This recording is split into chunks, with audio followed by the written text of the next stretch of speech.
यूं तो सत्ता के गलियारों में कई ऐसी पार्टियां हैं जिनका नाम, जिनका रुतबा बताने की जरूरत नहीं है। उसी तरह से आज हम बात करने वाली ऐसी शख्सियत के बारे में जिन्होंने हाल ही में जनसत्ता पार्टी का गठन किया। आज हम बात करते हैं उनके समर्थक डॉक्टर ब्रजेश राजावत जी से कि किस तरह से ये पार्टी धरातल पर कार्य करेगी और किस तरह से युवाओं को और किन मुद्दों को लेकर ये पार्टी धरातल पर चुनाव में उतरने वाली है। जी राजावत जी नमस्कार।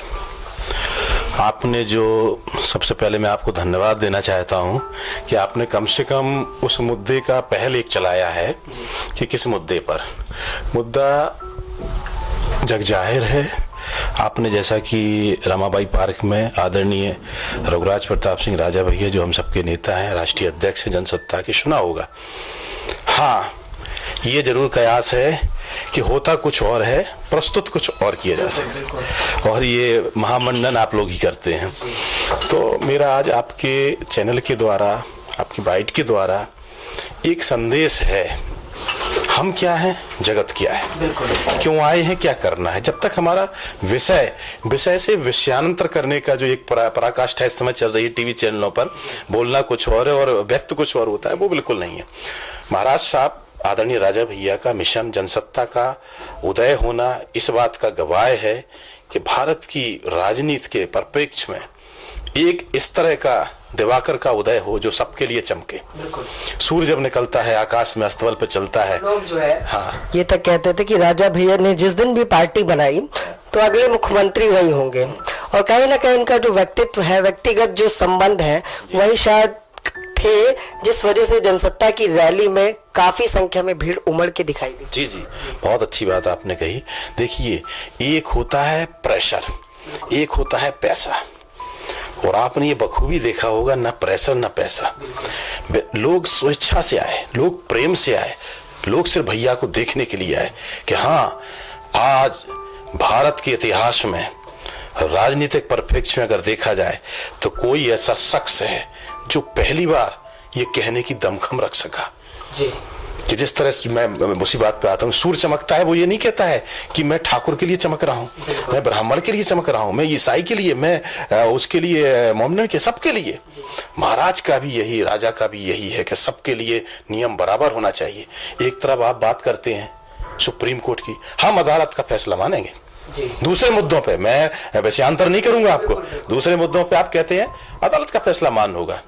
जब अदालत का फैसला SC ST एक्ट पर आया, क्यों मान नहीं हुआ? क्यों आपको बिल संसद में लेके आना पड़ा?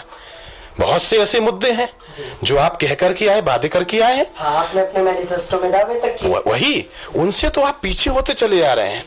और वही, और मैं अगर कहूं तो क्या उन्हीं मुद्दों को लेकर शायद चुनाव जीता भी। बिल्कुल बिल्कुल, आपको ये तो परिणत आपको भी 3 राज्यों में देखने को मिली है। तो हाँ, उसके लिए तुरंत एक मसीहा, हम लोग भी मानते हैं अटल बिहारी वाजपेयी को, उनकी बात दोहराते हैं कि क्या हार में क्या जीत में, किंचित नहीं भयभीत में। तो जैसा कि लोग ये भी कह रहे हैं कि कहीं ना कहीं जनसत्ता पार्टी जो है भाजपा का अंग है, क्या कहेंगे इस पे? नितांत गलत है, नितांत गलत है। अगर ऐसा होता तो हमारे बहुत से लोग जो बुंदेलखंड से आ रहे थे बसों भर भर के, उनको रोका नहीं जाता।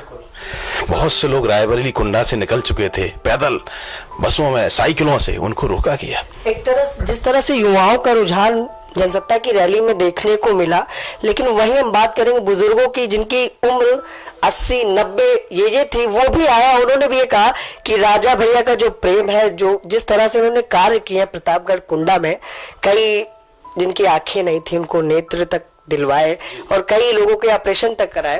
तो कहीं ना कहीं एक व्यक्तित्व उनका तो है ही है, लेकिन क्या कहेंगे जो पार्टियों के दावे होते हैं, जिस तरह से चुनाव में वादा करके पार्टियां सत्ता में आती हैं और जब वो वादा नहीं पूरा कर पाती हैं तो एक हताशा होती है जनता में। युवा जिस तरह से बेरोजगार है आज, जिस तरह से बेरोजगारी सबसे बड़ी देश की समस्या है, तो क्या जनसत्ता पार्टी युवाओं को लेकर या बेरोजगारी को लेकर उस तरह की लड़ाई लड़ पाएगी, या वादे होंगे या धरातल पे भी उतरेंगे?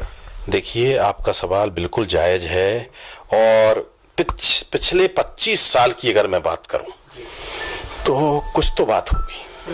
जो एक आदमी बिना किसी पार्टी के सहयोग लिए हुए 25 साल से खुद अपने ही रिकॉर्ड तोड़ता हूं, पहले इतने वोट से जीते, अगली बार इतने वोट से जीते, अगली बार से, तो कुछ तो है। और आज जो लोग, ये छोटे विचारों के लोग, एक मानसिकता जिनकी वही है लड़ाने बनाने की, कि वो जातवाद की बात करते हैं। 6000 वोट हैं सिर्फ क्षत्रिय लोगों के कुंडा में, और माननीय राजा भैया जी की जीत लाखों में होती है।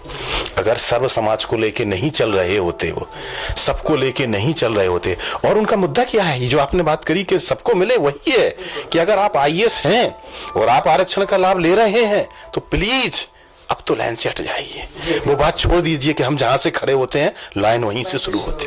ये परंपराएं नहीं चलेंगी, देश जाग रहा है। आपका कहने का मतलब ये है कि जिस तरह से SC/ST एक्ट बना हुआ था, तो उसमें जाति विशेष को लाभ ना मिलकर सभी को एक सामान्य तौर पे उसका लाभ मिले।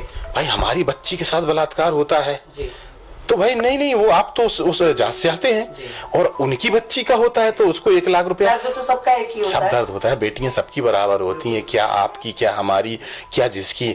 मेरे लिए तो राजा का जो है सुरसम सब कर है तो वही। तो आज जो है जनता ये जानने के लिए बड़ी उत्सुक है कि जनसत्ता पार्टी कब धरातल पे काम करने वाली। 14 जनवरी के बाद। 14 जनवरी। देखो हम लोग चूंकि भारतीय संस्कृति में पले बड़े हुए हैं, खड़मास चल रहा है, खड़मास जैसे ही खत्म होता है सारी चीजें। और मैं आज आपको चैनल के माध्यम से बात कहता हूं, अगर किसी के मन में ये चीज चल रही है, राजा भैया सबके लिए हैं, सर्व समाज के लिए हैं, सबके हितों की लड़ाई लड़ेंगे। और हाँ, इस भारतीय आकाश में एक नया दीप दीप्यमान होगा, ये बिल्कुल हमें पूर्ण तरह से मैं आश्वस्त होकर बात। तो मतलब हम ये मान सकते हैं कि जैसा कि राजनीति करने से पहले पार्टियां जातिवाद करती हैं, तो क्या जनसत्ता पार्टी किसी तरह की जातिवाद को लेकर राजनीति नहीं करेगी?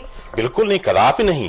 आप देखेंगे अभी जो हमारी कार्यकारिणी मेन जो राष्ट्रीय हैं, उनमें आप देख सकते हैं कौन कौन है, और अभी जो होगा आगे परिणत, आप उसकी लिस्ट देखिए। हम बिल्कुल कदापि ये चीज नहीं करते। और आपने राजा को सुना उस दिन की रैली में, क्या उन्होंने उद्घोष किया, क्या बातें करी। तो ये तो मैं चैलेंज के साथ, मैं बहुत छोटा आदमी हूँ, मैं सेवक हूँ राजा भैया का, वो मेरे बड़े भाई हैं। हाँ, लेकिन मैं इतना, मुझे फख्र है अपने बड़े भाई पे, मैं कह सकता हूँ ये बात कि जातवाद का असर आपको कहीं कोसों दूर नहीं। कहीं ना कहीं जब समर्थकों की बात आती है राजा भैया की, तो सबसे ऊपर लिस्ट में आपका नाम लोग बताते हैं, हम नहीं बता रहे। तो क्या कहेंगे? ये आप लोगों का प्यार है, सब लोगों का आशीर्वाद है। मैं सेवक उनका था, हूँ और ताउम्र रहूंगा, क्योंकि मेरे बड़े भाई हैं। तो जिस तरह से युवा आस लगा के बैठे हैं जनसत्ता पार्टी पे, तो क्या वो आस पूरी होने वाली है? बिल्कुल, डेफिनेटली 101% होगी। मैं अध्यात्म से जुड़ा हुआ हूँ और मैंने अध्यात्म PhD भी की है। मेरा मन ये बोलता है कि आस पूरी होगी और एक नया भारत, नया उत्तर प्रदेश का निर्माण होगा। आप एडमिनिस्ट्रेशन देखेंगे, आप देखिए, आप चीजें आज भी बिल्कुल। ये बताइए, जनसत्ता पार्टी की तरफ से और अपनी तरफ से युवाओं के लिए क्या ऐसा संदेश देंगे, क्योंकि युवा आज पार्टियों से बड़ा टूट चुका है, बड़ा हताश है, क्या देना चाहेंगे मैसेज? युवाओं का मेरा एक ही मैसेज है कि अपने को संभालें, उन कुरीतियों से बचें जो इस समय व्याप्त हो रही हैं। अगर वो पढ़ रहे हैं तो अच्छी शिक्षा लें, अगर वो राजनीति में आना चाहते तो अच्छी राजनीति करें, और अगर वो अपने घर में है तो अच्छे बच्चे बने, माँ बाप की सेवा करें। भारत की जो परंपरा थी, भारत का जो इतिहास है, यहाँ कितने, श्रवण कुमार का नाम आपने सुना होगा, तो वो भी युवा थे। तो चूंकि मैं पूरी कोशिश करता हूँ भाई, आपको बताऊं कि ये चीज होना चाहिए, और यही मेरा संदेश है कि नववर्ष भी आ रहा है, सबको हार्दिक शुभकामनाएं हैं मेरी तरफ से, मेरे आदरणीय बड़े भाई राजा भैया की तरफ से, जनसत्ता की तरफ से। एक सुदृढ़ और सुंदर और एक आत्मीय भारत बने, और ये सब बिना युवा के नहीं हो सकता। और हाँ, ये मैं आपको बताना चाहता हूँ, सोशल मीडिया पे अगर आप देखेंगे तो युवा लोगों ने ही ये पहला कदम उठाया राजा के लिए कि आप आए, आप बढ़ें, पुरानी घिसी पिटी परंपराएं। क्योंकि एक तरफ आप कहते हो कि 60 साल बाद आदमी रिटायर्ड हो जाता है, वो काम करने लायक नहीं रहा, और दूसरी तरफ आज आप देखेंगे राजनीतिक परिप्रेक्ष्य में कि 60 साल के बाद वाले ही बैठे हुए हैं। बिल्कुल, जिस तरह से लोग बात करते हैं युवाओं की, उस तरह से युवाओं को जगह नहीं मिलती है। और आप देखेंगे जनसत्ता में, तो जनसत्ता पार्टी युवाओं की गारंटी के बिल्कुल पूर्ण भारत। तो देखा, ये थे हमारे साथ डॉक्टर ब्रजेश सिंह रजावत जी, वरिष्ठ समर्थक हैं जनसत्ता दल के, और देखते हैं किस तरह से पार्टियां तो बहुत है, और जिस तरह से जनसत्ता में रैली में भीड़ उमड़ के देखने को मिली, और युवाओं का जो जोश आक्रोश उसमें दिख रहा है, और जिस तरह से गुस्सा भी है राजनीति के प्रति। देखते हैं 19 में क्या रहेगा जनसत्ता पार्टी का पक्ष युवाओं के लिए। इसी के साथ मैं विक्रम आपसे इजाजत चाहूंगा। नमस्कार।